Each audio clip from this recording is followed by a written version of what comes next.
Mute பண்ணிடுங்க. Mute பண்ணிடுங்க. Hello, mute பண்ணுங்க. மியூட் பண்ணுங்க. ஆரம்பிச்சிடறேன்.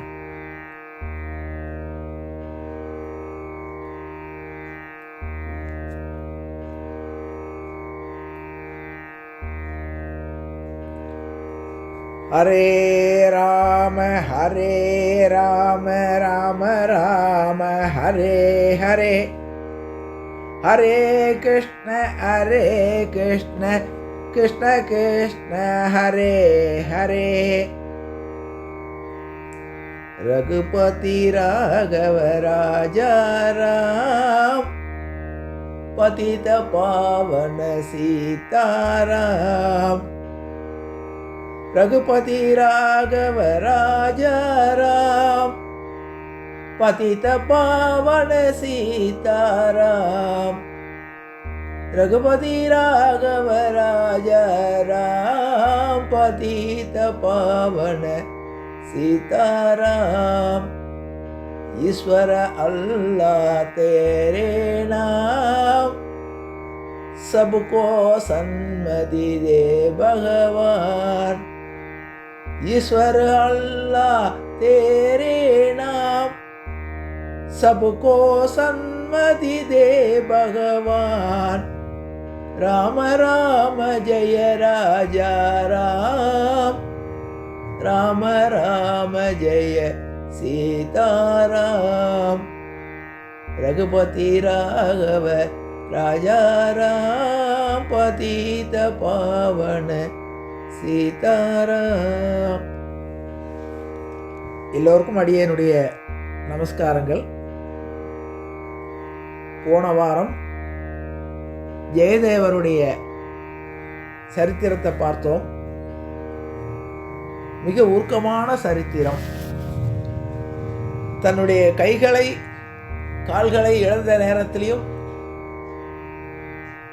பகவானுடைய நாமாவளியை பாடிக்கொண்டிருந்ததால் அதனுடைய உபாதை தெரியாமல் இருந்த ஒரு காட்சியை பார்த்தோம். இந்த வாரம் கபீர்தாசருடைய சரித்திரத்தை பார்க்க போகிறோம். இது ஒரு நம்முடைய மகான்களுடைய வரலாற்றிலே இது ஒரு விசித்திரமான வித்தியாசமான வரலாறு. கபீர்தாசருடைய பிறந்த இடம் வாரணாசி, அதாவது காசி.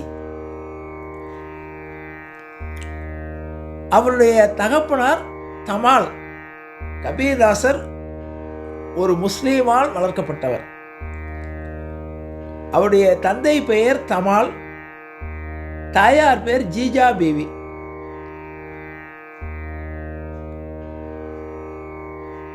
அவருடைய தொழில் நெசவு தொழில். அதாவது வாரணாசியில் இப்போ காசிங்கிறோம், நம்ம தமிழில் சொல்லும்போது காசி, வடநாட்டில் அது வாரணாசின்னு சொல்லுவாங்க. அந்த காசி கஷேத்திரத்துடைய மகிமை நமக்கு நன்றாவே தெரியும். காசி விஸ்வநாதர். காசிக்கு பல சிறப்புகள் உண்டு. காசியில் இறந்தால் மோட்சம்னு கூட சொல்லுவார்கள் நம்முடைய இந்து சம்பிரதாயத்தில். காசிக்கு விஸ்வநாதர் தான் அங்கே அந்த தலத்தினுடைய கடவுள்னாலும் என்ன சிறப்புன்னு கேட்டால், அங்கே காசியிலே முக்தி அடையக்கூடியவர்களுக்குடைய செவிகளிலே விஸ்வநாதர் ராமநாம மந்திரத்தை சொல்கிறாராம். அதனால தான் காசியில் முக்தின்னு. காசிக்கு பல வகையான சிறப்புகள் இருந்தாலும் அதில் இது ஒரு சிறப்பு. அது சொல்லும்போது அதில் சகஸ்ரநாமத்தில் ஒரு வார்த்தை வரும். பார்வதி கேட்குறா, சகஸ்ரநாமத்துடைய பெருமையை பரமேஸ்வரன் விளக்கி கொண்டு வருகிறார், ஆயிரக்கணக்கான நாமங்கள் பெருமாளுக்கு இருக்குன்னு கேட்குறா. கேனோ பயேன ரகுனோ விஷ்ணோர் நாம சகஸ்ரகம், பட்டியதேர் பண்டிதை நிச்சம் ஸ்ரோதி மிச்சாம் யகம் பிரபோ. பெருமாளே, இனிமேல் கலியுகத்தில் ஆயிரக்கணக்கான நாமங்களை சொல்கிறதுக்கு அவகாசம் இருக்காது. இது அவ்வளவு ஞாபகப்படுத்தி சொல்லி பகவானுடைய திருவடிகளை மோட்சத்தை அடைகிறதுக்கு ஒரு சுலபமான வழி சொல்லுங்க. கேனோ பாயேன லகுனோ விஷ்ணோர் நாம சகஸ்ரகம். இந்த விஷ்ணுவுடைய நாமாக்களை சொல்வதில் ஒரு சுருக்கமான ஒரு ஷார்ட்கட் சொல்லுங்கோனா. இப்போ பெருமாள் சொல்றார், ஈஸ்வர வாச்சா ஸ்ரீராம ராம ராமேதி ரமே ராமே மனோரமே சகசிரநாம தத்துல்யம் ராமநாம வராணனே. ராமநாமத்துடைய பெருமையை பல விஷயங்களில் சொல்லியிருக்கா, பல பேர் பல விதங்களில் சொல்லியிருக்கா. இந்த ராமங்கிறதுக்கு ஒரு 2 இது மாத்திரம் குறிப்பாக சொல்லிடுறேன். ராங்கிறது ஓம் நமோ நாராயணாயாங்கிற அஷ்டாட்சர நாமத்தினுடைய உயிர் நாடி ராங்கிற எழுத்து. மாங்கிற எழுத்து பஞ்சாட்சரமாகிய நமச்சிவாய நமக, அதில் உயிர்நோட்டமுள்ள எழுத்து மா. இந்த ராவையும் மாவையும் இணைத்து ராம என்று பெயர் ஈந்தனர்ங்கிறான். ரம்யதே இதி ராமா. அப்போ காசியில் முக்தி அடைவர்களுடைய செவிகளிலே பகவான் ஈஸ்வரனானவன் ராமநாமத்தை சொல்லி அவளை மோட்சத்துக்கு அனுப்புறதாக ஒரு ஐதீகம். காசிக்கு பல ஐதீகங்களுக்கு பல சிறப்புகள் இருக்குது, அதில் இது ஒரு சிறப்பு. ஏன் இதை இந்த இடத்துல சொல்ல வரேன்னா, அப்படிப்பட்ட காசியிலே ஒரு இஸ்லாமிய குடும்பத்தில் நெசவு நெய்து அந்த ஆடைகளை விதவிதமான நிறங்களிலே உள்ள ஆடைகளை தயார் செய்து அதை விற்பனை செய்து ஜீவனம் நடத்தி கொண்டிருக்கக்கூடிய தமால்கிறவர் ஒரு இஸ்லாமியர். அவருடைய மனைவி ஜீஜா பீவி. இவங்க 2 பேரும் அன்றாட அவங்க வேலைகளை பார்த்து கொண்டிருக்கிறார்கள். முதுமை வந்து விட்டது. முதுமை வந்தால் எல்லாருக்குமே ஒரு கவலை வரும், நமக்கு குழந்தைகள் இல்லையேன்னு. இவன் ஆளுக்கு குழந்தை புத்திர பேரே கிடையாது. அப்ப அவர்கள் அல்லாவிடம் வேண்டிக் கொள்கிறார்கள். ஏன்னா அவர்கள் முஸ்லிம், 5 வேளை தொழுகக்கூடியவர், ஒரு தீவிரமான இஸ்லாமியர், இஸ்லாம் மார்க்கத்தை கடைபிடித்து வரக்கூடியவர். அவர் பிரார்த்தனையின் போது, அவருடைய மனைவி தொழுகையின் போது பிரார்த்தனை பண்றார், இப்படி குழந்தை இல்லையே. ஏன்னா ஆண்களுக்கு பிரச்சனை இல்லை, பெண்களுக்கு குழந்தை இல்லாட்டி கவலை இருக்கும். இப்படி முதுமை வந்து விட்டதே, நமக்கு ஒரு குழந்தை இல்லையேன்னு. அவளுக்கு கனவிலே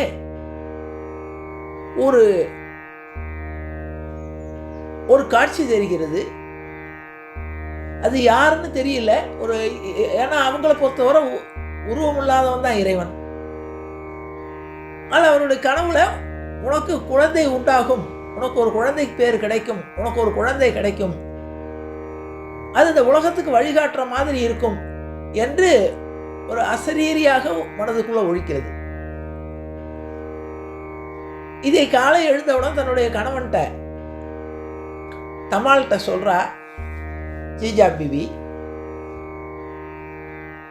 என்னுடைய நேற்று கனவுல இந்த மாதிரி ஒரு காட்சி கிடைத்தது, நமக்கு குழந்தை கிடைக்கும்ங்கிறாங்க அப்படின்னு. அப்போ அவர் நம்பல. இத்தனை வயசுக்கு மேல நமக்கு எப்படி குழந்தை கிடைக்கும் அப்படின்னு சொல்லிவிட்டு, சரி நம்ம வேலையை பார்ப்போம், ஏதோ கனவு தானே அப்படின்ட்டு அவர் அன்றைய தினம் 100 ஆடைகளை எடுத்துக்கொண்டு கங்கை கரை ஓரமா போய்கிட்டு இருக்காரு. இது அப்படியே நிறுத்துவோம். பகவான் எந்த உருவத்தில் வேணாலும் வருவார், இப்படி வேணாலும். பகவானுக்கு எல்லை இல்லாத வண்ணவன். அது முஸ்லிம்கள் படும்போது அளவற்ற அருளாளன்னு சொல்லுவாங்க, நம்ம சொல்லுவோம் காஞ்சி பேரருளாளன்னு சொல்லுவோம்.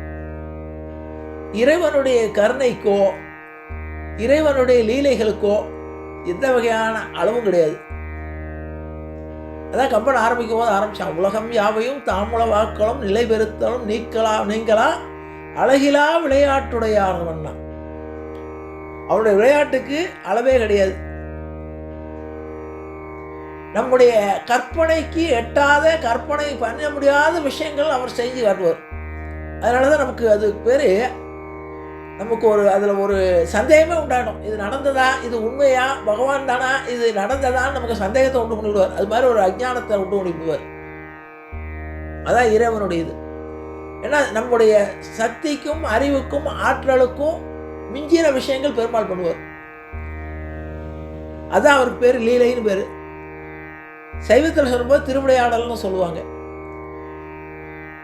வைஷ்ணவத்தில் சொல்லும்போது லீலைகள்போம். பகவானுடைய லீலைகளோ பகவானுடைய திருவிளையாடலை நாம் அளவிட்டு சொல்ல முடியாது. இன்னொன்று, பல விஷயங்கள் நம்ப முடியாததாக இருக்கும். இந்த சரித்திரங்களில் வரும்போது விஷயங்களை கூட நமக்கு நம்ப முடியாததாக தான் இருக்கும். இப்படியெல்லாம் நடந்திருக்குமான்னு கூட நமக்கு தோணும். ஆனால் நடந்திருக்கிறது. அப்போ அப்படிப்பட்ட எண்ணத்தோட இந்த அவளுக்கு சமாதானம் சொல்லிவிட்டு, ஜீஜா பீவிக்கு சமாதானம் சொல்லிவிட்டு இவர் துணியை எடுத்துக்கொண்டு போகிறார். கங்கை கரையில் அந்த கூட்டம்லாம் இருக்கக்கூடிய இடத்துல வியாபாரத்துக்காக துணியை எடுத்துக்கொண்டு போகிறார். காசியில் மேல் உலகத்தில் வியாசருடைய பிள்ளை சுகபிரம்ம ரிஷி. இந்த சுகபிரம்ம ரிஷிக்கு அவருடைய இதை முடிச்சுட்டு அவர் போயிட்டார் மேலே. அவர் பகவான்கிட்ட விஞ்ஞாபனம் பண்றார், சுவாமி, நான் உங்களுடைய அவதார ரகசியங்களையும் உங்களுடைய புகழை பாடி நான் இன்னும் கொஞ்ச நாள் பூலோகத்துக்கு போயிட்டு வரலான்னு இருக்கேன்னார். அப்ப பெருமாள், நீ அந்த காசியிலே படித்துறையில ஒரு குழந்தையாக இருந்து நீ என்னுடைய புகழை பாடிவிட்டு வந்து சேர்ன்னு சொல்லி அனுப்புகிறார். இவர் கங்கை கரையிலே போய்விட்டு வியாபாரம்லாம் பண்ணிட்டு சாயந்தரம் வரும்போது, இருட்டு நேரத்தில் வரும்போது ஒரு குழந்தையுடைய அழுகுரல் கேட்கிறது. உடனே அந்த குழந்தைய பார்க்கிறார். தேஜஸோட இருக்கு அந்த குழந்தையை. அப்பா இவருடைய மனைவி சொன்னது ஞாபகத்துக்கு வருது. இது இறைவனுடைய திருவுள்ளம் போல இருக்கு. சுற்றி பார்க்குறாரு, யாரோட குழந்தைங்கிறாரு. யாருமே கேட்கல. குழந்தை கத்திக்கிட்டே இருக்கு. இறைவன் இந்த குழந்தையை எடுத்து கொண்டு வந்து ஜீஜா பீவியிடம் கொடுத்து, நேற்று நீ கனவு கொண்டது உண்மைதான் போல இருக்கு. இன்று நமக்கு இந்த குழந்தையை இறைவன் பரிசாக கொடுத்துருக்கான். இதை நாம் வளர்ப்போம்னு சொல்லி வளர்த்து கொண்டு வருகிறார்கள். இந்த குழந்தையை நாளொரு மேனியும் பொழுதொரு வண்ணமாக வளர்ந்து கொண்டு வருகிறது. இது வளர்ந்து கொண்டு வந்தோடனே அங்கே காசியில் கேட்கணுமா, எல்லாரும் பெரும்பாலும் ராமநாமமும் பஞ்சாட்சர மந்திரங்களும் ஒலித்து கொண்டிருக்கும். இவர் தன்னுடைய தந்தைக்கு உதவியாக, தந்தைக்கு வயசாயிடுத்து, அதனால அவர் நெசவு தொழிலை கற்றுக் கொடுக்கிறார். இவர் காதுல ராமநாமம் ஒலித்து கொண்டே இருக்கிறது. ராம் ராம் ராம் ராம் என்று இவர், ஏன்னா சொல்றதுக்கு 2 எழுத்து தானே. இந்த ராமநாமம் மாத்திரம் ரொம்ப சுலபமான நாமம். சுலபமாக,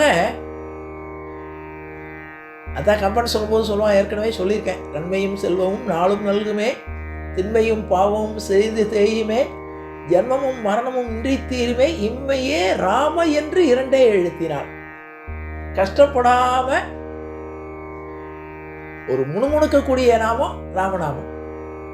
நீட்டி முளைக்கி கஷ்டப்பட்டு மூச்சு அடக்கியெல்லாம் சொல்லவே வேண்டாம். ராம் ஒரு ஒரு செகண்ட்ல சொல்லி நமக்கு பலனை கொடுக்கக்கூடிய நாமம் அந்த ராமநாமம். எல்லாரும் பஜனை பண்ணி கேட்க இவருக்கு அந்த ராம்ங்கிறது இவருடைய மனசுல பதிஞ்சு கொடுத்து, ராம் ராம் ராம் ராம் என்று சொல்லிக் கொண்டிருக்கிறார். அவருடைய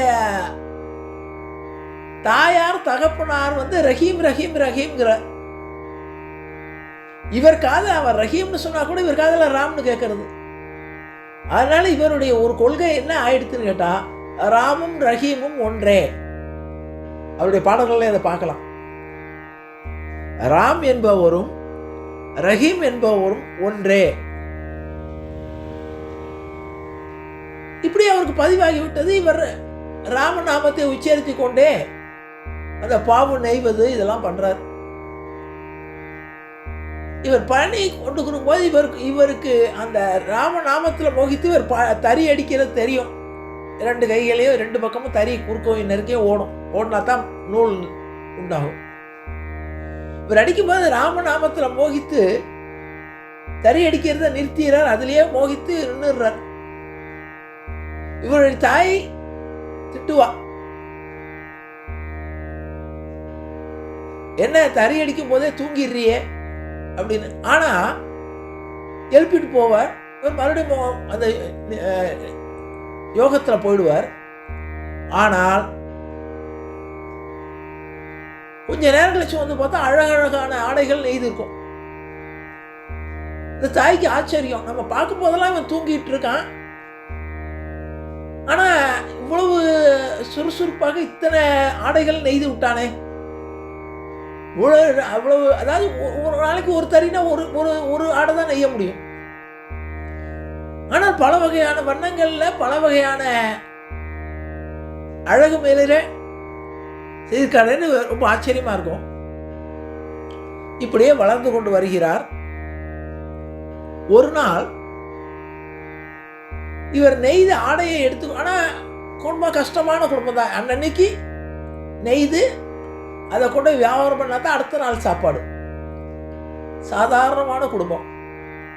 ஒரு நாளைக்கு நெசவு நெய்து ஏதோ ஒரு ஆடையை தயார் பண்ணால் அந்த அந்த துண்டோ ஏதோ ஒரு ஆடை, ஒரு துண்டோ ஒரு ஏதோ ஒரு ஆடையை தயார் பண்ணி அதை கொண்டு போய் காசியில் வியாபாரம் பண்ணி அந்த வியாபாரத்தில் வரக்கூடிய காசை வைத்து அடுத்த நாள் ஜீவனம். அவருடைய தாய் தந்தையை 5 வேளை தொழுது கொண்டு இறைவனை அல்லாஹ்வை நினைத்து கொண்டு இருக்கிறார்கள். ஆனால் இவருடைய மனசு ராம் ராம் ராம் ராம் என்று அதை தவிர வேற இல்லை. ஒரு 10-12 வயது சிறுவனாக இருக்கும் போது அதை தான் நெய்த ஆடையை எடுத்துக்கொண்டு கடைத்தெருக்கு போறார். போகும்போது அங்கே ஒரு அந்தனர் வருகிறார். அந்தனர் வந்து இந்த ஆடை என்ன விலைன்னு கேட்கிறார். ஒரு துண்டுன்னு வச்சுக்குவோம். இந்த துண்டு என்ன விலைன்னு கேட்கிறார். இவர் சொல்றார், அந்த துண்டுடைய விலையை சொல்றார். ஒரு உதாரணத்துக்கு சொல்றேன், ஒரு 20 காசு என்று சொல்கிறார். அந்த அந்தனர் கேட்கிறார், என்கிட்ட காசு இல்லையே, இதை பாதி விலைக்கு கொடுப்பியான்னு கேட்கிறார். இவருக்கு ரொம்ப கோபம் வருது. என்ன சுவாமி, பார்க்கறதுக்கு நல்ல விவரம் தெரிஞ்ச ஒரு மாதிரி இருக்கீங்க, இது இவ்வளோ கஷ்டப்பட்டு உழைத்து நான் இன்னைக்கு பூரா பண்ணி கொண்டு வந்திருக்கேன், இதில் இந்த 20 காசு கிடைச்சாதான் எனக்கு நாளைக்கு ஜீவனம், இந்த பாதி விலைக்கு கேட்குறீங்களே, எப்படி கொடுக்க முடியும் அப்படின்னு கேட்டுக்கொண்டு இருக்கும்போதே இந்த பிராமணனானவர் பாதியாக கிழிச்சிடுறார். அது பாதியாக கிழிச்சு, இந்த பாதியை வச்சுக்கோ, எனக்கு இந்த பாதியை 10 ரூபாய்க்கு கொடுன்னு 10 ரூபாயை கையில் திணிக்கிறார். 10 காசை தெரிஞ்சு விட்டு ஓடுகிறார். இவர் விரட்டிக்கிட்டே போறார். அவரை விரட்டிக்கொண்டு போன உடனே அப்ப போய் பிடிச்சு விட்டார். எல்லாரும் கூட்டம் கூடிடுது.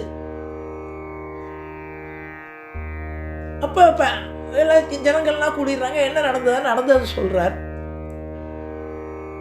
அப்ப அந்த பிராமணராக வந்தவர், பெருமாள் தான் வந்திருக்கார், ராமன் தான் சோதிக்கிறக்காக சொல்றார். இவன் என்னவோ அதிசயமா ரொம்ப நல்ல ஆடை உடுத்ததா சொல்லி சொல்றான். என்ன பார்த்தா குறைக்கு முஸ்லீம் பார்த்தாவே தெரியுது. இஸ்லாமியா இருந்து கொண்டு இவன் பொய் சொல்றான், என்கிட்ட 10 காசு தான் இருக்குன்னு, இப்போ பாதியை வச்சுக்கோன்னு இவன் கிழிச்சு கொடுத்துட்டான். நான் சரின்னு வாங்கிட்டு வந்துட்டேன், இப்போ நான் கிழிச்சதா பொய் சொல்றான்னு சொல்லி வழக்காடுகிறார்கள். கொஞ்சம் நேரம் கழிச்சு சமாதானம் பண்ணிட்டு எல்லாரும் போயிடுறாங்க. இப்போ அந்த பிராமணன் சொல்றாரு விட்ட.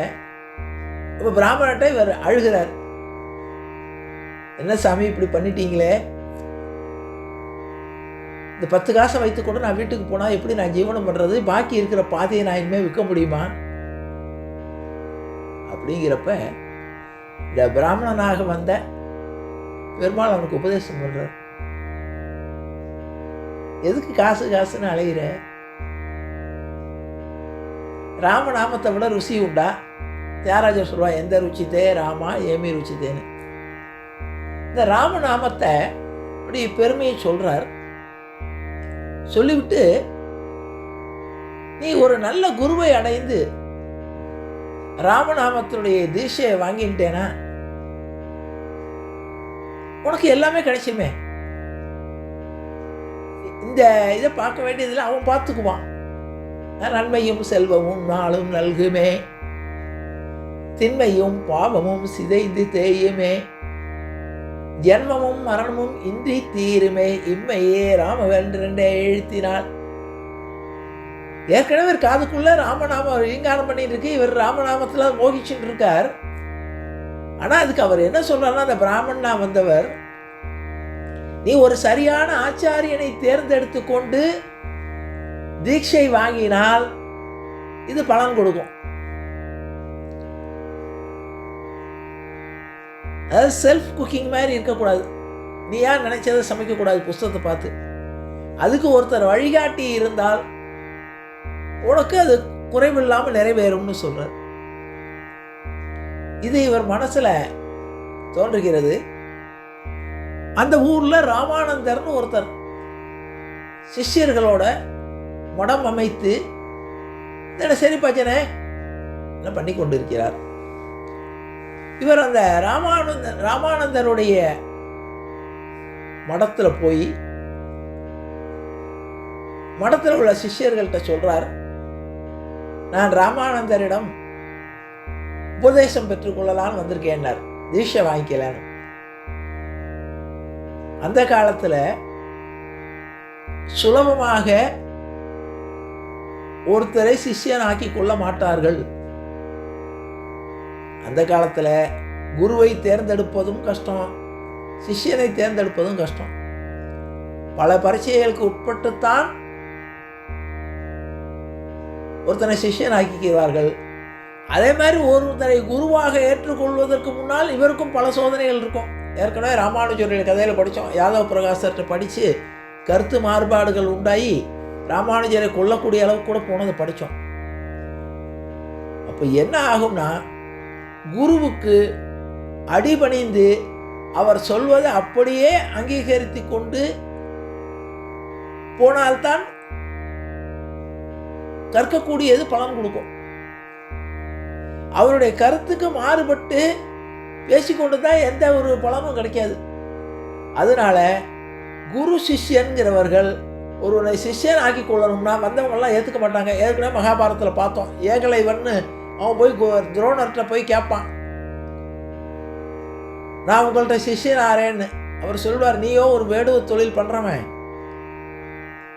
நானும் பெரிய பெரிய அஸ்திரங்கள் எல்லாம் கற்று வச்சிருக்கேன். அதே அரசகுமாரர்களுக்கும் ஒரு ஞானம் உள்ளவர்களுக்கு தான் அதை கொடுக்கணுமே தவிர, உன்னை மாதிரி வேடனுக்கு பெரிய பெரிய திவ்ய அஸ்திரங்களை கொடுத்தா நீ என்ன பண்ணுவ? சாதாரண ஒரு புளியை அடிக்கிறதுக்கு நீ பிரம்மாஸ்திரத்தை விடுவ. அப்போ அந்த அஸ்திரங்களுடைய பலன் சொல்லப்போனால் மிஸ்யூஸ் ஆகும். நான் சொல்லித்தர மாட்டேன்னு விடுவார். கதை தெரியும். அவன் ஒரு துரோணனுடைய சிலையை, ஒரு களிமண்ணில் ஒரு சிலையை வளைத்து கொண்டு அவன் அஸ்திர பயிற்சி பண்ணுவான். பண்ணும்போது அங்கே அர்ஜுனனுக்கு என்னென்னவெல்லாம் அவர் பாடம் நடத்துகிறாரோ அது பூரா இங்கே இவனுடைய காதில் எதிரொலிக்கும். பின்னால் தெரியும் அர்ஜுனனுக்கு சமமான ஒரு வீரனாக வருவான். பின்னால் பார்ப்போம். அது மகாபாரதத்தில் வர கதை. இதுலேருந்து என்ன தெரியுதுன்னா, அந்த காலத்தில் எல்லோருக்கும் எல்லா விஷயங்களையும் சுலபமாக சொல்லி கொடுப்பதில்லை. பாத்திரம் மருந்து பிச்சை இடுங்கிற மாதிரி யாருக்கு என்ன சொல்லித்தரணும், எவ்வளவு சொல்லித்தரணும், யாரை சிஷ்யனாக அங்கீகரிப்பது என்பதுக்கு பல வகையான ஏதிகள் இருந்திருக்கு. இப்போ மாதிரி காசு கொடுத்தா அட்மிஷன் கிடையாது. அதே மாதிரி சிஷ்யனும் குருவுடைய கட்டளையை, குருவுடைய கொள்கைகளை அப்படியே ஏற்றுட்டு வரணும். அதில் எந்த வகையான மாறுபட்ட கருத்து இருக்கக்கூடாது. அப்போத்தான் அந்த ஞானம்ங்கிற நிலைமைக்கு போகும். இதெல்லாம் எதுக்காக சொல்கிறேன்னா, இவர் இஸ்லாமிய தோற்றத்தில் இருக்கக்கூடிய கபீர் தாசரானவர், பேர் கபீர் தான். அந்த கபீர் போய் அந்த சிஷ்யர்கள்ட்ட நான் ராமானுஜரிடம் சிஷ்யனாக இருந்து கொண்டு தீட்சை வாங்கிக்கலான்னு இருக்கேன் அப்படின்னு உடனே அந்த சிஷ்யர்கள் உள்ளே போய் சொல்கிறார்கள் ராமானுஜர்கிட்ட, ஒரு இஸ்லாமியர் ஒருத்தர் வந்து உங்கள்கிட்ட தீட்சை வாங்கிக்கலான்னு இருக்கான் ஒரு பையன். என்னோட இவர் வந்து பார்க்குறார், இவனோ இஸ்லாமிய உருவத்தில் இருக்கான். அதாவது கிட்டத்தட்ட தோற்றம் உடை கிடையெல்லாம் பார்த்தா ஒரு இஸ்லாமியர்னு தெரியுது. அதெல்லாம் இங்கெல்லாம் உனக்கு சொல்லித்தர முடியாது போ அப்படின்றார். ஏனென்று கேட்டால் நமக்கு தெரியும், இஸ்லாமியர் என்பவர்கள் பெரும்பாலும் பழக்க வழக்கங்களில் மாமிச உணவு சாப்பிடுபவர்கள், விரும்பி சாப்பிடுபவர்கள். ஒரு உயர்ந்த தத்துவமான ராமநாமத்தையோ அல்லது ஒரு தீட்சா கொடுத்தாச்சுன்னா இவரால் எந்த அளவுக்கு அதை கடைப்பிடிக்க முடியும்? அவர்களுடைய தொழுகை முறை வேற. அவர்கள் உருவமற்ற இறைவனை கும்பிட்டு பழகினவர்கள், நாமளோ விக்கிரக வழிபாடு உள்ளவர்கள். அதனால இந்த பையனோ சிறுவனா ஒரு 12-15 வயசுல இருக்கக்கூடிய சிறுவனா இருக்கா. அதனால உனக்கெல்லாம் பண்ண முடியாது, நீ போயிட்டு வான்னு விரட்டிடுறார். இவர் இரவு முழுதும் தூக்கம் இல்லை, யோசிச்சு பார்க்கிறார். அப்ப குரு உபதேசம்னு பண்ணினா தானே, குருவில இருந்து குருவினுடைய வாயிலிருந்து வரக்கூடிய அத்தனை வார்த்தைகளும் உபதேசம் தான் அவருடைய கருத்து. குரு வந்து தனியா உபதேசம்னு பண்ண வேண்டியது இல்லை, அவருடைய வாயிலிருந்து எது வந்தாலும் அங்கீகரித்ததான் ஆகும். இதுக்கு குரு பரம்பரைகள் நான் ஏற்கனவே சொல்லியிருக்கேன். ஏன்னா ஆச்சாரியன் இல்லாமல் நீங்க எவ்வளவு ஞானம் இருந்தாலும் அதுக்கு பலன் இருக்காதுங்கிற குரு பரம்பரையில் ஒரு கதை வரும். ஒரு 2 நிமிஷம் அதையும் சொல்லிடுறேன். ஒன்று இந்த இடத்துல சொல்றது பொருத்தமா இருக்கும். திருக்கட்சி நம்பிகள்னு ஒருத்தர் காஞ்சி பேரருளாளர் மேல ரொம்ப பக்தி உள்ளவர். அவரோட பெருமாள் தினசரி நேரடியா பேசுறவர். அவர் நடந்து போய் கொண்டிருக்கும் போது அவருடைய திருவடி மண்ணை எடுத்து ஒரு பக்தன் பூசிக்கிறான். அப்போ அவன்கிட்ட கேட்குறார், ஏப்பா என் மண்ணை, என் காலடி மண்ணை எடுத்து பூசிக்கிறேன். இல்லை சுவாமி, நீங்கள் பெருமாளோட நேரம் பேசுகிறீங்க, உங்களுடைய திருவடி மண்ணை நான் நெத்தியில் இட்டுக்கிட்டா எனக்கு மோட்சம் கிடைச்சிடும்னு நம்புகிறேன் அப்படின்னார். அதனால் உங்களை நான் குருவாக ஏற்றுக்கிட்டு உங்களுடைய திருவடி மண்ணை எடுத்து நான் நெத்தியில் இட்டுக்கிறேன்னார். சரி போவோம் பைத்தியக்காரன் இப்படி இருக்கே அப்படின்ட்டு அவர் வாட்டுக்கு போய் உள்ளவே அன்னைக்கு காஞ்சி பேரர்களாளன்ட்ட பேசும்போது கேட்குறார், இன்னைக்கு என்ன விசேஷம்னு கேட்குறார். ஏன்னா காஞ்சி பேரலாளன் அர்ச்சக நிலையிலேருந்து மாறி வந்து கீழே வந்து திருக்கட்சி நம்பிகள் தினசரி சாதாரணமாக ஒரு ஃப்ரெண்ட்லியாக பேசிட்டு இருப்பார். இன்னைக்கு என்னப்பா விசேஷம் திருக்கட்சி அப்படின்னு கேட்குறார். இப்படி ஒரு பைத்தியக்காரன் என்ன பெரிய ஆளாக நினச்சது கொண்டு என்னுடைய திருவடி மண்ணை எடுத்து நெத்தியில் போட்டு எனக்கு மோட்சம் கிடைக்குங்கிறான் அப்படின்னு. கண்டிப்பாக அவனுக்கு கிடைக்கும்னார் பெருமாள். ஏன்னு கேட்டார். இல்லை அவன் நீ அருமையான குருவுக்கு தகுதியான ஆளு, அதனால ஒன்று அவனுடைய திருவடி அவன் எடுத்து கொண்டதுனால அவனுக்கு மோட்சம் கிடைக்கும்னார். சரின்ட்டு விட்டு வந்துட்டார். அன்னைக்கு நைட்டு பூரா அவர் தூங்கும் போது யோசனை வந்தது, யார் யாருக்கும் என்னென்னு கேட்குறோம், நமக்கு மோட்சம் உண்டான்னு கேட்கலையே. நாளைக்கு போன உடனே முதல் கேள்வி அதை தான் கேட்கணும்னு அடுத்த நாள் போன உடனே கேட்டார், எனக்கு மோட்சம் உண்டா சுவாமின்னு கேட்டார். உனக்கு கிடையாதுன்னு. என்ன சுவாமி நீங்கள் என்னோட நேரடியாக பேசுகிறீங்க, இவ்வளவு யார் கண்ணுக்கும் காட்சி கேடாத நீங்கள் என்னோட இவ்வளவு தத்துவம் இவ்வளவு ஒரு நட்போடு பேசுகிறீங்க, எனக்கு கிடையாதா? உங்களுக்கு நான் காலை விட்ட கைங்கரியம் பண்ணிட்டு இருக்கேனே அப்படின்னார். நீ பண்ணுற கைங்கரியத்துக்கு நான் உன்கிட்ட பேசுகிறேன், அவ்வளோதான், முடிஞ்சு போச்சு. அதுக்கும் மோட்சத்துக்கும் உனக்கு கிடையாது. அப்போ மோட்சம் கிடைக்க என்ன வழின்னு கேட்குறார். நீ சரியான ஆச்சாரியனை தேர்ந்தெடுத்தால்தான் உனக்கு மோட்சம் உண்டு. மதுரகவியாளர் இதில் போவோம், தேவமற்றறியேன் குருகூர் நம்பி பாவி நீந்தி செய் பாடி திரிவனை. பெருமாளை நம்பாவிட்டால் கூட சரியான ஆச்சாரியன் கிடைத்து விட்டால் அவனுக்கு மோட்சம் உண்டு. இது பெருமாளுடைய வார்த்தை. உடனே திருக்கோஷ்டியூர் நம்பிகள்கிட்ட போகிறார், மாடு மேய்க்கிறவனா சேர்றார். இது எதுக்காக சொல்ல வரேன்னா ஒரு வார்த்தைக்காக சொல்ல வரேன்.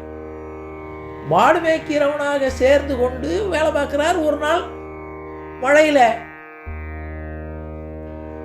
மழை பெய்யறது.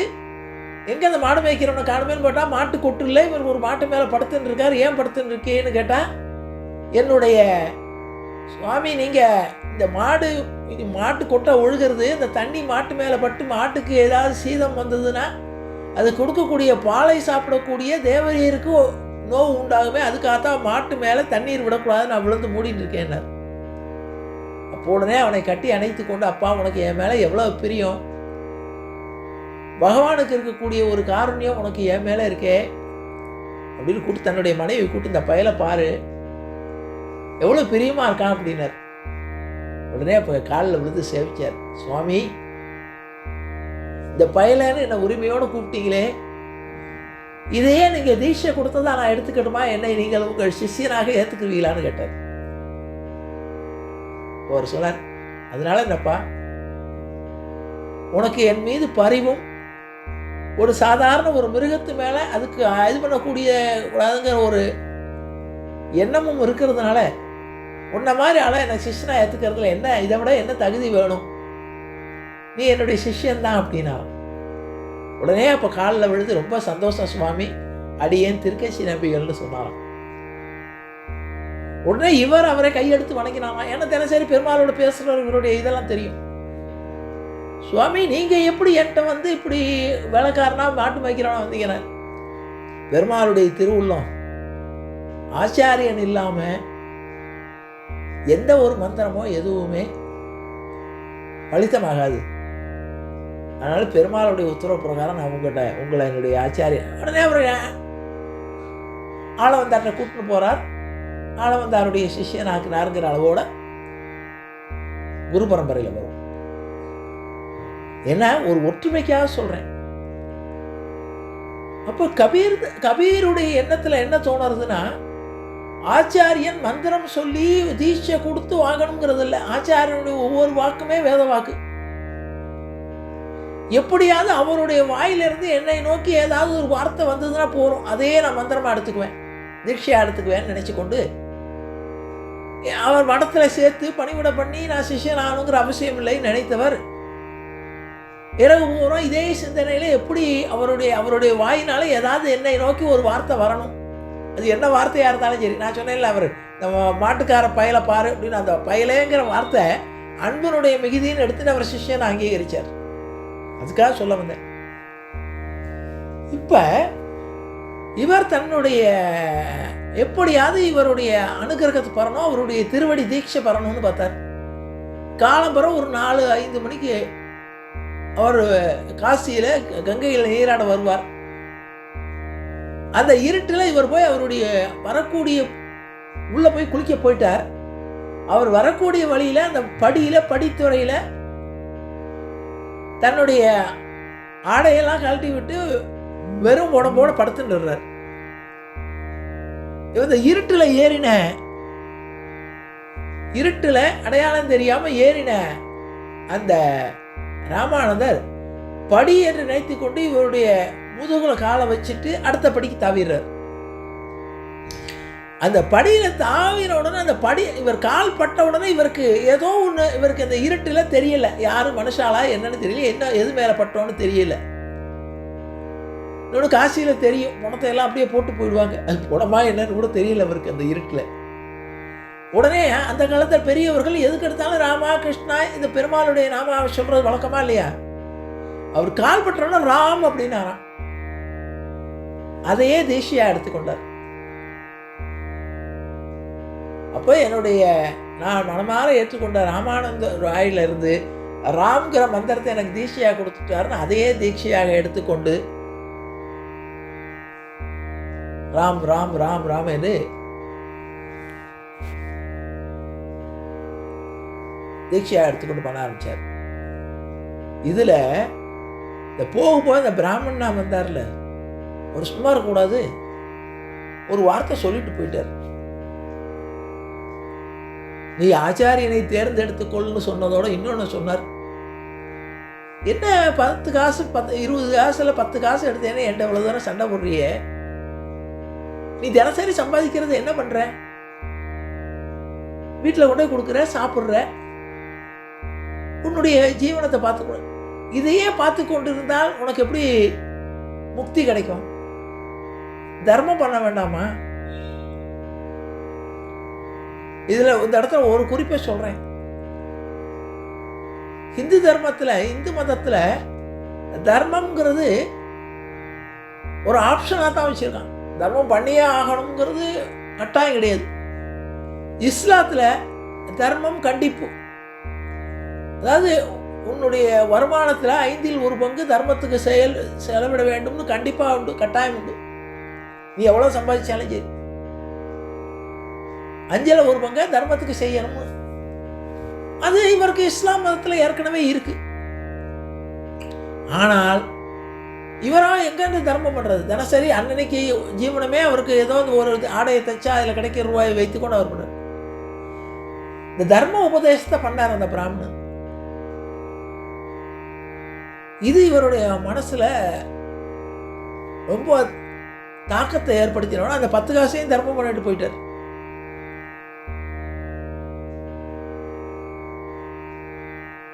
அப்ப இந்த உபதேசம் குருவுடைய மூலமாக உபதேசத்தை பெறணும், தர்ம சிந்தனை வளரணும்னு சொன்னோன்னா இவருக்கு தர்ம சிந்தனை ரொம்ப வளர ஆரம்பிச்சு எடுத்து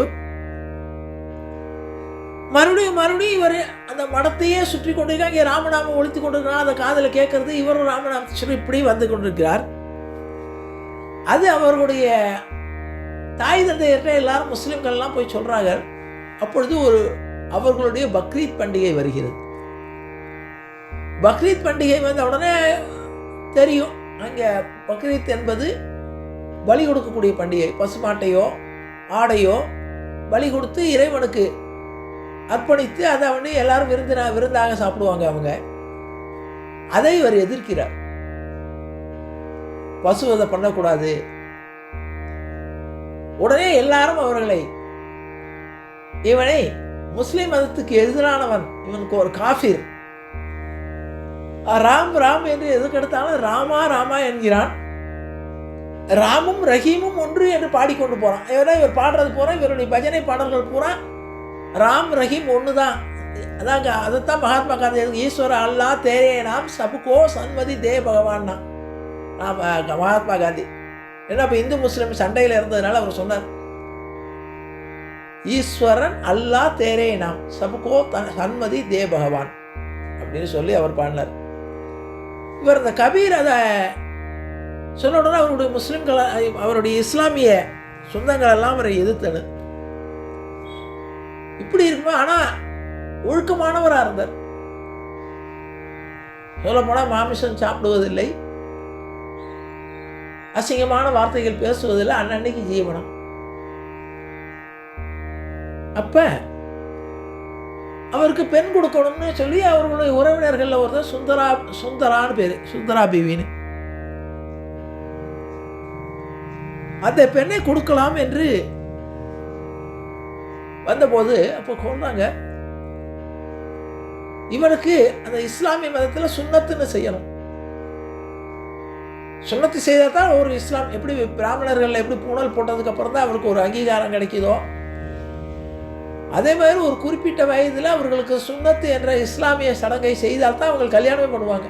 இல்லாட்டி பெண் கொடுக்க மாட்டாங்க. இவருக்கு சுன்னத்து ஆகவில்லை. எல்லாம் முடிச்சு, பையன்லாம் நல்லா இருக்கு, எல்லாம் பேசி முடித்து விட்டார்கள். அவருடைய குடும்பத்துடைய விளவரத்தை எல்லாம் சொல்லி, அவங்களும் கஷ்டப்படுற குடும்பம் தான் அந்த சுந்தரா பிவியுடைய குடும்பம். நல்ல ஒழுக்கமான பையனாக இருக்கான், கொடுக்கலாம்னு நினைத்து கொண்டு சுந்தராங்கிற மனசில் கபீர் மேலு ஆசை உண்டாயிடுது. என்ன, பெண்கள் விரும்புவது பணம் காசு கிடையாது, நல்ல ஒழுக்கமாக நல்ல பையனாக இருந்தானா அவனை ஏற்றுக்கொள்ளணுங்கிற எண்ணம் வந்துடும். அவன் தன்னுடைய தகப்பனாரிடம் நான் அவரே பண்ணிக்கிறேன், பண்ணி நான் போய் திருத்திக்கிறேன், ஏதோ பண்ணிக்கிறேன்னு சொல்லி அவள் விருப்பத்தை தெரிவிக்கிறார். ஆனால் இஸ்லாமிய சொந்தங்கள் எல்லாம் சேர்ந்து இவருக்கு எப்படி பொண்ணு கொடுக்கறது, இவருக்கு சுன்னத்தே ஆகலையே அப்படின்னு மறுக்கிறார்கள். அப்பொழுது இறைவன் ஒரு பக்கீர் வேடத்தில் வர்றார். இஸ்லாமியத்தில் பக்கீர்னு சொல்லுவார்கள். பக்கீர்னா என்ன அர்த்தம்னா, நம்ம இதில் துறவி மாதிரி அவர்கள் இறைவனுடைய நாமாவை பற்றி பாடிக்கொண்டு வந்து அதனால் கிடைக்கக்கூடிய பொருளை வைத்து சாப்பாடு நடத்துவார்கள். சேமிப்பெல்லாம் இருக்காதவங்க. சொல்லப்போனால் நம்ம பக்கீரின்னு சொல்லுவோம் கேலியாக சொல்லும்போது. பக்கீர்னா என்ன அர்த்தம்னா, கிட்டத்தட்ட இஸ்லாமிய துறவு. அவர்கள் தன்னுடைய வாத்தியங்களை வைத்துக்கொண்டு இறைவனுடைய அல்லாவுடைய பாடல்களை பாடிக்கொண்டு வருவார்கள் வீட்டுக்கு வீடு. அவர்கள் கொடுக்கக்கூடிய உணவுகளையோ அல்லது பொருள்களையோ வைத்துக்கொண்டு ஜீவனம் நடத்துவார்கள். அவர்கள் சேமிப்பெல்லாம் இருக்காது, வீடு இருக்காது, வாசல் இருக்காது. அதனால் பக்கீரி மாதிரி இருக்கியான்னு கேள்வி பண்ணுவாங்க. யாரோ கொடுக்கக்கூடிய உடையை உடுத்திக்கொண்டு அப்படி நடத்துவார்கள். ஆனால் அவர்களுக்கு நல்ல மரியாதை கிடைக்கும். நம்ம எப்படி துறவிக்கு மரியாதை கொடுக்குறோமோ அதே மாதிரி இஸ்லாமியத்தில் பக்கீருக்கு மரியாதை உண்டு. ஏன்னா எல்லா வகையான சுகங்களை துறந்து இறைவனை பற்றிய சதா பாடிக்கொண்டு ஜீவனம் நடத்துபவர்கள். அந்த பக்கீர் உருவத்தில் சுந்தராவுடைய வீட்டுக்கு இறைவன் போகிறார். போய் யார் சொன்னது கபீருக்கு சுண்ணத்து ஆகவில்லை என்று? நான் தான் அவருக்கு சுண்ணத்தை பண்ணி வைத்தேன். நல்ல பையன் கொடுக்கலான்னு. நீங்க எல்லாம் பணக்காரங்க, அதை ஒரு விழாவாக எடுத்து வெளிப்படையா சொல்லுவீங்க. அவர் ஏழை, அதனால என்கிட்ட சுண்ணத்தை செய்து கொண்டாருன்னு சொல்லிடுறார். சொன்ன உடனே சுந்தராவுக்கும் அவருக்கும் திருமணம் நடக்கிறது. திருமணம் நடந்த முதல் இரவிலேயே இல்லறத்தில் ஈடுபாடு இல்லாத கபீர், ஞான மார்க்கத்தில் ஈடுபாடு இல்லாத கபீர் ராமநாமத்தை சுந்தராவுக்கு உபதேசம் பண்றார். ராம் ரஹீம் ஒன்று. அவருடைய பாடல்கள் பூரா, பஜனை பாடல்கள் பூரா அதே அர்த்தத்தில் தான் இருக்கும். இறைவன் ஒருவனே, அவனை அல்லாஹ் என்றும் அழைக்கலாம், ராம் என்றும் அழைக்கலாம். அது அழகா நம்மாழ்வார் சொல்வார். அவரவர் தமதமது அறிவறி வகை வகை, அவரவர் இறையவர் குறைவிலர் என வடிவுடையவர்கள், அவரவர் இறையவர் குறைவிலர் நிறையவர், அவரவர் விதி வழி அடைய நின்றனரே. அருமையான பாசனம் அது. பகவான் யாருக்கு எந்த நாமத்தை சொல்லி எதன் மூலமாக பகவானை அடையணும் என்று அவருக்கு விதிக்கப்பட்டு இருக்கிறதோ அந்த நாமத்தின் மூலம் இறைவனை அடைவார்கள். அவரவர் தமதமது அறிவறி வகை வகை, அவரவர் இறையவர் என வடிவடையவர்கள், அவரவர் இறையவர் குறைவிலர் இறையவர், அவரவர் விதி வழி அடைய நின்றனரே. மாதிரி பகவானை ராம் என்றும் அழைக்கலாம், ரஹீம் என்றும் அழைக்கலாம். இப்படிதான் அவருடைய பஜனை பூரா சொல்லி, நீயும் ராமானந்தரை குருவாக ஏற்றுக்கொண்டு ராமநாமத்தை ஜெபித்து நாம் உய்வடையணும்னு இவர் சொல்றார். அவளும் அதற்கு சம்மதம் சொல்றான். உடனே இவருக்கு ரொம்ப சந்தோஷம். நம்முடைய மனைவி இஸ்லாமிய பெண்ணா இருந்தாலும் நம்மோடு சேர்ந்து உலகத்திலேயே ஒரு பெரிய சந்தோஷம் என்னன்னா, மனைவி கணவனோடு ஒத்து வர்றது பெரிய சந்தோஷம். உடலால ஒத்து வந்துடும் எல்லாருமே. மனசளவுல கணவனுடைய கொள்கையை ஏற்றுக்கொண்ட மனைவி கிடைச்சா அது ஒரு சந்தோஷம். அது எல்லாருக்கும் கிடைக்காது. நம்ம ஒன்று சொன்னா நேருக்கு மாறா தான் இருக்கும். ராமானுஜருக்கே கிடைக்கல. அப்ப சந்தோஷப்படுறார். இப்படி இருக்கும்போது ஒரு நாள் அந்த மச்சீந்திரநாதர்னு ஒரு சித்தர், வடநாட்டில் உள்ளவர், அவர் அஷ்டமா சித்திகள் உள்ளவர். அவருடைய சிஷ்யர் கோரக்கர்னு. அவர் ஒரு சித்த புருஷன். இந்த சித்தர்கள்லாம் என்னங்கிற ஒரு 2 நிமிஷம் விளக்கம் சொல்லிடுறேன். நம்முடைய கடவுள் மேல 3 வகையில் நம்ம வணங்கலாம் சொல்லியிருக்கேன். உடல், பொருள், உடல், மனம், மெய், மொழி. மனசால பகவானை வணங்குறது, உடம்பால பகவானை வணங்குறது, வார்த்தையினால வணங்குறது. மனம், மெய், மொழி. அதான் ஆழ்வார் சொல்வோம், உள்ளம் உரை செயல் உள்ளவை 3ஐயும் உள்ளி கொடுத்து இறை உள்ளில் ஒடுங்கே. 3 ஒன்று சேரணும். பெரும்பாலும் நமக்கு ஒன்று சேராது. உள்ளம் இருந்ததுன்னா உடம்பு ஒரு இடத்துல இருக்கும், உடம்பும் உள்ளமும் இருந்தால் வாய் என்னத்தையோ பேசும். இந்த மூணு ஒன்று சேரக்கூடிய இடம் வரும்போது ஞானம் வந்துடும். உடம்பும் பெருமாளுடைய கைங்கரியத்தில் இருக்கணும், மொழியும் பெருமாளை பற்றி பேசணும், மனமும் பெருமாளோட ஐக்கியமானும். இது மூணு ஆகக்கூடிய நிலை வந்துடுதுன்னா அது சித்தி அப்படின்னு பேர். சித்தினா வெற்றி. அப்ப வெற்றி அடைஞ்சிட்டான்னு அர்த்தம், அவனுடைய பிறவி பயனை அடைஞ்சிட்டான்னு அர்த்தம். அந்த நிலை வரும்போது அவர்களுக்கு இந்த உடம்பு மேல அக்கறை வராது. நல்லா உடம்புக்கு நல்லா இது போட்டுக்கணும்னு வராது. சாப்பாட்டு மேல அக்கறை வராது. பேச்சு அவர்களுக்கு சுத்தமா இப்படித்தான் பேசணுங்கிற வரமுறையெல்லாம் இருக்காது. அதான் சித்தம் போக்கு சிவன் போக்குன்னு சொல்லுவாரு. அந்த நிலையை அடைஞ்சவருக்கு பேரு சித்தர்கள்னு பேரு.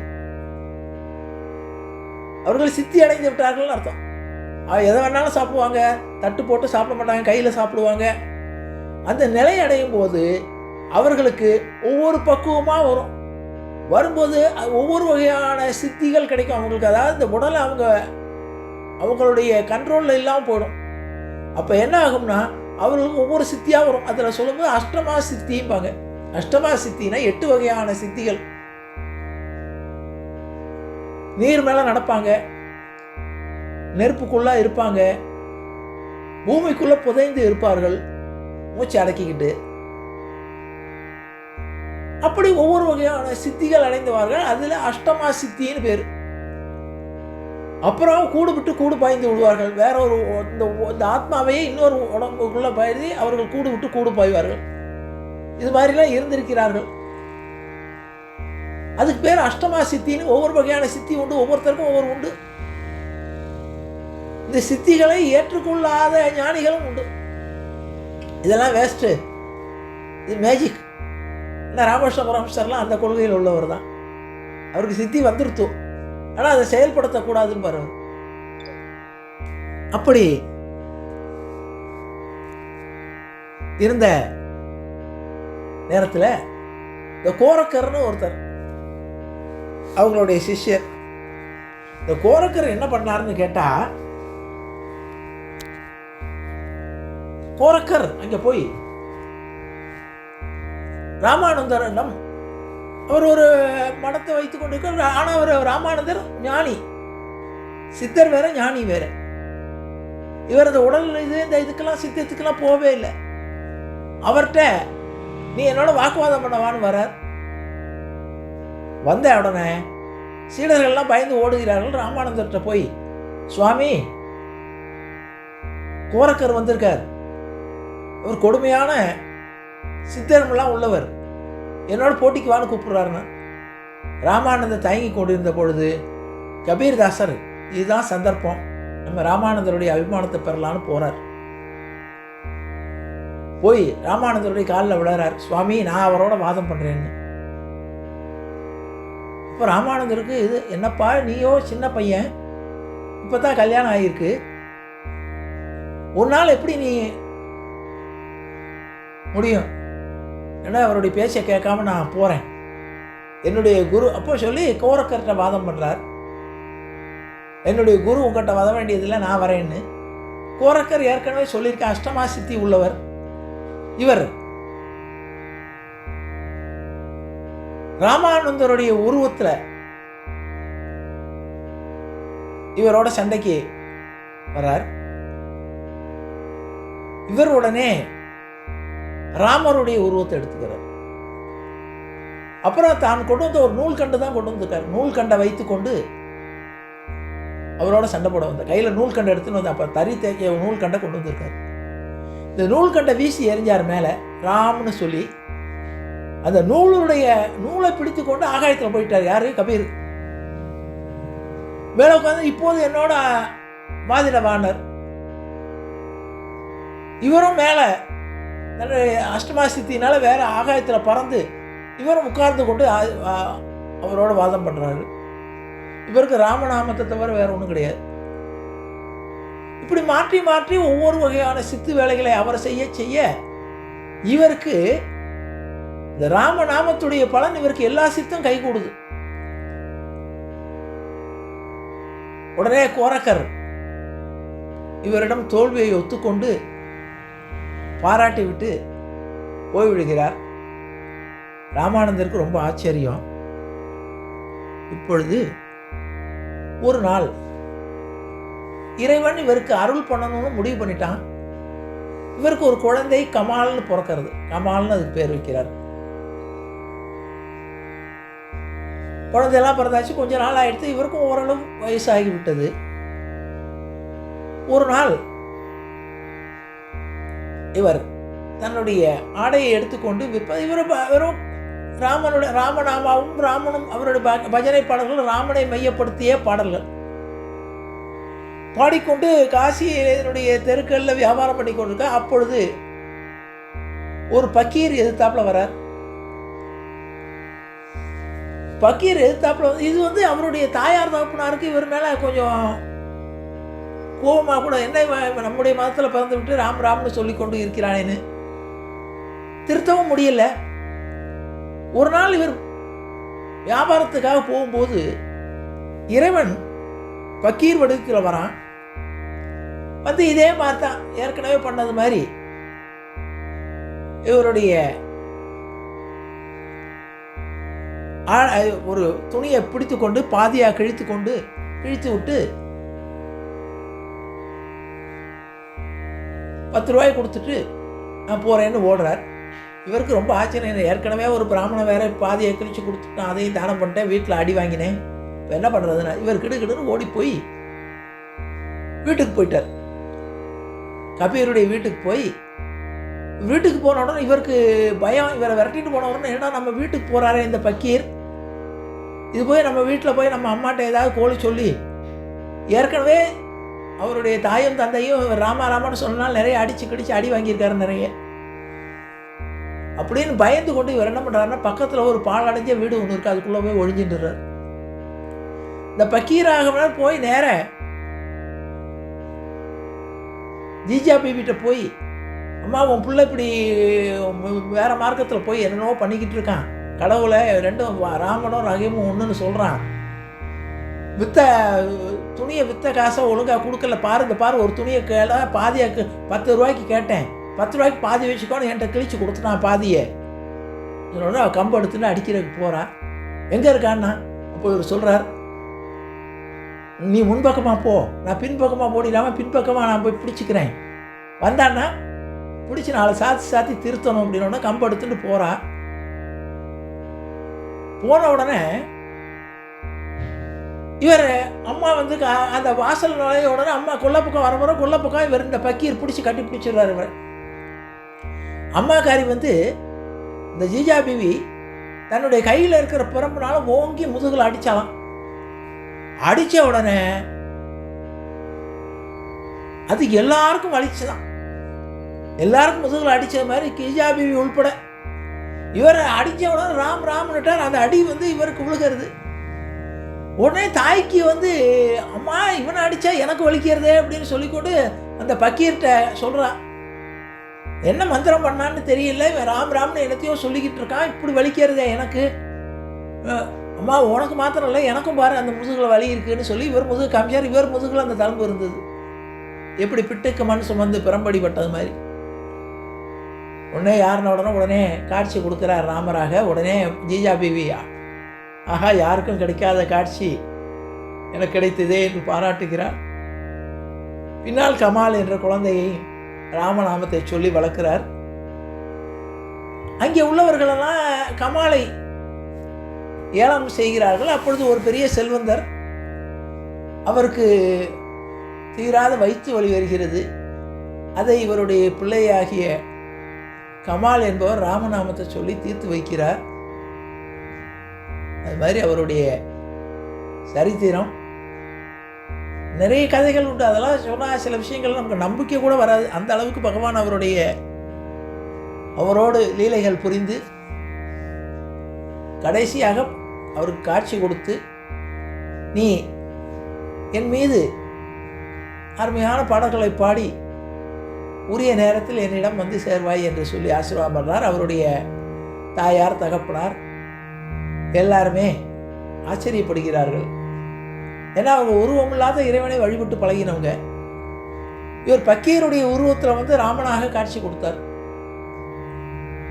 நம்ம எப்படி துறவிகளை எப்படி நம்ம கடவுளுடைய அவதாரமாக நினைக்கிறோமோ அது மாதிரி அவங்க பக்கீரை மதிப்பார்கள்.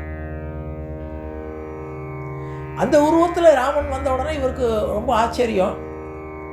எல்லாரும் வணங்கி கபீர்தாசருடைய பஜனை பாடல்களும் பந்தாவளிகளும் அங்கீகரிக்கப்படுகின்றன.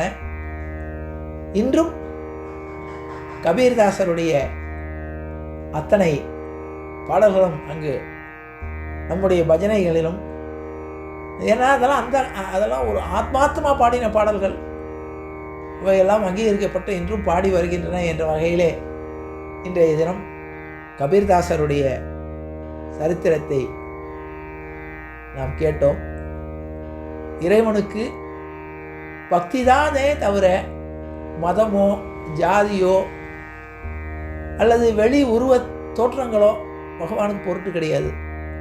அதை நிரூபிப்பதற்காக வடநாட்டிலே கபீர்தாசருடைய பதாவளிகளும் அவருடைய கீர்த்தனைகளும் இன்றும் ராமநாமத்தோடு, நமக்கு அது தெரியாதனால அதை நம்ம சொல்ல முடியலை, இன்றும் பாடப்படுகின்றன. அவரும் இந்த மகான்களுடைய வரிசையிலே அவரும் ஒருவராக அங்கீகரிக்கப்பட்டார் என்பதை கூறி நிறைவு செய்கிறேன். ஜானகி காந்த ஸ்மரணே ஜெய ஜெய ராமராம் சத்குரு மகாராஜ் கி ஜெய், ஆஞ்சநேய மூர்த்தி கி ஜெய்.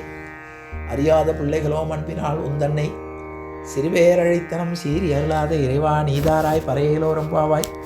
இற்றைக்கும் ஏழேல் பிறவிக்கும் உந்தன்னோடு உற்றோமே அவன் உனக்கே நாம் ஆட்செய்வோம்.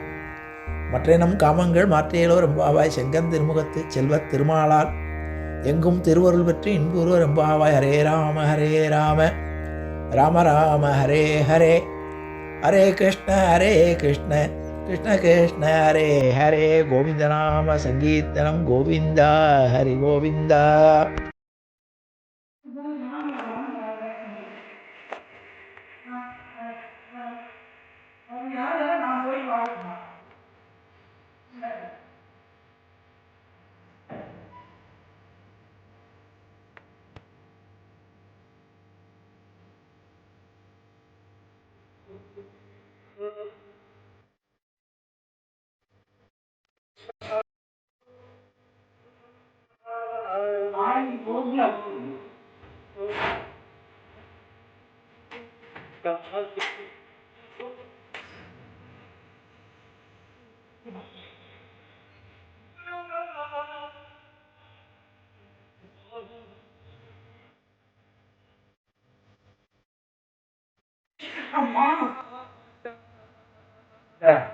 கட் பண்ணுறேன்.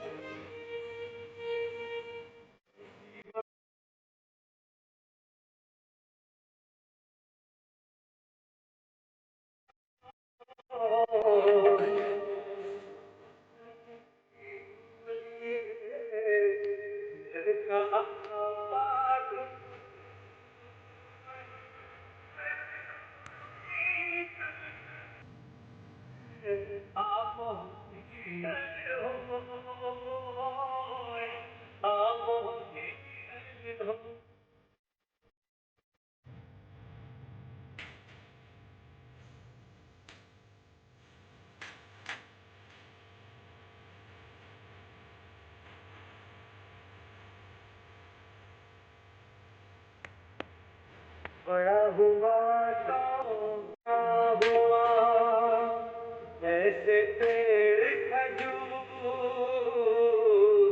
बड़ा हुआ तो क्या हुआ, जैसे पेड़ खजूर। अंधेरा छाया नहीं, मल आगे अति दूर भैया, मल लागे अति दूर।